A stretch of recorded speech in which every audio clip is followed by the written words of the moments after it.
చెప్పాల్సిన పరిస్థితి ఈరోజు. ఇవే కాకుండా బత్తాయి, సజ్జ, వాటర్ మెలను, మస్క్ మెలను, ఈ అన్ని పంటల పరిస్థితి, పండ్ల పంటల పరిస్థితి ఇదే. ఇలాంటి పరిస్థితుల్లో రైతులకు అండగా ఉంటామని చెప్పి 16 రోజుల అసెంబ్లీ సమావేశాలు ముగిశాయి. 300 కోట్లు కాదు 3000 కోట్ల రూపాయల ధర స్థిరీకరణ నిధి పెడతాము, తోడుగా ఉంటాము అని చెప్పాల్సిన నోట్లో నుంచి కనీసం నోరు మెదపలేదు. పైగా ఎమ్మెల్యేలకు ఆటలంట, ఎమ్మెల్యేలకు పాటలంట, ఎమ్మెల్యేలతో స్కిట్లంట. అసలు అసెంబ్లీ సమావేశాల్లో వీళ్ళు బిహేవ్ చేస్తామన్న తీరు చూస్తే ఇంత దారుణమైన పరిస్థితుల్లో రైతన్న కొట్టుమిట్టాడుతూ ఉంటే వీళ్ళ ఆటలు, వీళ్ళ పాటలు, వీళ్ళ స్కిట్లు.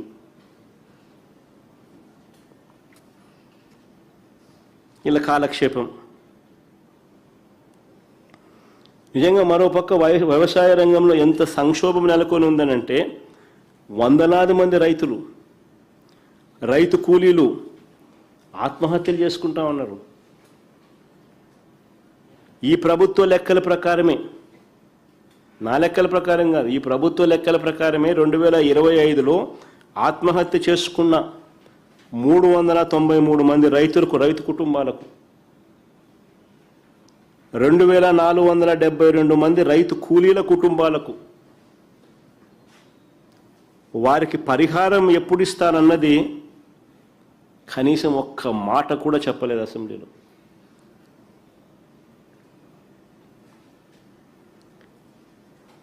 వ్యవసాయ రంగంలో ఉన్న సంక్షోభం గురించి, రైతుల కష్టాల గురించి చర్చించడం, మాట్లాడడం, వారికి భరోసా ఇవ్వడం, ఇటువంటివన్నీ కూడా కనీసం మచ్చుక కూడా చేయలేదు.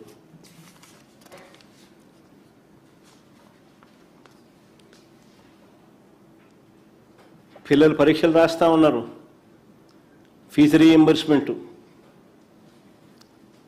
పిల్లల పరీక్షలు స్టార్ట్ అయినాయి, విద్యా దీవెన బకాయిలు, వసతి దీవెన బకాయిలు ఎప్పుడు ఇస్తారని చెప్పి ముఖ్యమంత్రి గారిని గట్టిగా నిలదీస్తూ అడిగాం. ఒక్క మాట లేదు. 2024 జనవరి, ఫిబ్రవరి, మార్చ్, ఆ క్వార్టర్, మార్చి 16న ఎన్నికల కోడ్ వచ్చింది. ఏప్రిల్లో వెరిఫై చేసి మామూలుగా అయితే మా ప్రభుత్వం క్వార్టర్ అయిపోయిన వెంటనే ఇచ్చేవాళ్ళం. అలాంటిది జనవరి, ఫిబ్రవరి, మార్చ్ క్వార్టరు, మార్చి 16న ఎన్నికల కోడ్ వచ్చింది. ఏప్రిల్, మేలో ఇవ్వవలసింది పెండింగ్ పడింది. అంతే, అక్కడి నుంచి ఫినిష్. ఈ మార్చి వస్తే 9 క్వార్టర్స్, ఒక్కొక్క క్వార్టర్కు 700 కోట్లు అవుతుంది Vidya Deevena, fee reimbursement. 9 quarters into 700, 6300 కోట్లు ఇవ్వాలి. వసతి దీవెన కింద ప్రతి ఏప్రిల్లో మేము క్రమం తప్పకుండా 1100 కోట్లు ఇచ్చేవాళ్ళం పిల్లల బోర్డింగ్ అండ్ లాడ్జింగ్ ఖర్చుల కోసం. ఏప్రిల్ 2024 ఎన్నికల కోడ్ రావడంతో ఆగిపోయింది. ఏప్రిల్ 2024, ఏప్రిల్ 2025, ఇప్పటికే 2200 కోట్లు బకాయి. ఈ రెండు కలిపితే 6300 కోట్లు విద్యా దీవెన కింద, 2200 కోట్లు వసతి దీవెన కింద, 8500 కోట్లు ఇవ్వాలి. వీటికి గాను 2024-25లో వీరు ప్రవేశపెట్టిన బడ్జెటరీ లెక్కల ప్రకారం వీళ్ళు విడుదల చేసింది 1771 కోట్ల రూపాయలు 2024-25లో అని చూపించారు. అసెంబ్లీ జరుగుతోందని చెప్పి వెంటనే ఎక్కడ ఇది గొడవ పెద్దదవుతుందేమో అని బీఆర్ఓ ఇచ్చినారు 1200 కోట్లు. నేను ఆ రోజే అన్న బీఆర్ఓ ఇస్తానే బడ్జెట్, బీఆర్ఓ అంటే బీఆర్ఓ ఇస్తానే డబ్బులు ఇచ్చినట్టు కాదు. ఇప్పటికి కూడా ఎంత ఇచ్చినారంటే 300 కోట్లు ఏదో ఇచ్చినారని చెప్తున్నారు అంతే ఇప్పటిదాకా. అంటే టోటల్గా వీళ్ళు ఇచ్చింది ఎంత అంటే 2024-25లో వీళ్ళు చెప్తా ఉన్న ఈ 1771 కోటి, ఇప్పుడు 300 కోట్లు, రెండు కలిపితే 2070 కోట్లు.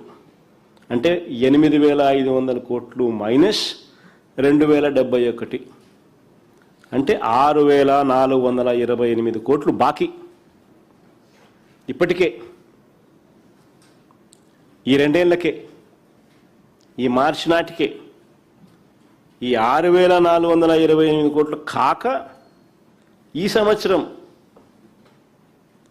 2026-27కు అవసరం 4 క్వార్టర్స్ ఇంటూ 700 విద్యా దీవెన కింద 2800, ఏప్రిల్ 26 ఇవ్వాల్సిన వసతి దీవెన మరో 1100 కోట్లు, మొత్తం 3900 కోట్లు ఈ సంవత్సరం ఇవ్వాల్సింది. అంటే ఈ 3900 కోట్లు ఈ సంవత్సరం కావాల్సింది, ఈ 2 ఏళ్లకు ఇప్పటిదాకా ఇవ్వాల్సిన బకాయిలు 6428 కోట్లు, రెండు కలిపితే 10328 కోట్లు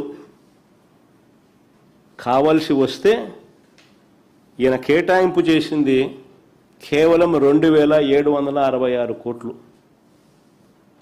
ఇక నేను పిల్లల చదువులు ఎలా సాగుతాయి? కాలేజ్ యాజమాన్యాలు పిల్లలను నిలదీస్తూ ఫీజులు కట్టించుకుంటున్నారు. కట్టలేని పిల్లలు చదువులు మానేస్తూ ఉన్నారు. తల్లిదండ్రుల మీద తీవ్రమైన ఒత్తిడి ఎదుర్కొంటూ ఉన్నారు. ఆస్తులు అమ్ముకోవాల్సిన పరిస్థితి, చదువులు మానేస్తూ ఉన్న పరిస్థితి. అయినా ఈ చంద్రబాబు నాయుడు గారికి మనసు రాదు. 16 రోజుల అసెంబ్లీ సమావేశాలు అయిన తర్వాత కూడా ఇవి ఎప్పుడు ఇస్తావు స్వామి అని అంటే ఈ చంద్రబాబు నాయుడు గారి నోట్లో నుంచి కనీసం మాట కూడా లేదు. పొదుపు సంఘాల అక్క చెల్లెమ్మలకు మా ప్రభుత్వ హయాంలో క్రమం తప్పకుండా ఇచ్చేవాళ్ళం. 0 వడ్డీకి ప్రతి ఏప్రిల్ క్రమం తప్పకుండా బటన్ నొక్కేవాళ్ళం. ఏకంగా 4900 చిల్లర కోట్లు మేము ఇచ్చినాం మా 5 ఏళ్లలో 0 వడ్డీ పథకానికి. ఈరోజు ఈయన మేనిఫెస్టోలో ఏమో 3 లక్షల వడ్డీ లేని రుణాలను 10 లక్షలకు పెంచుతానన్నాడు.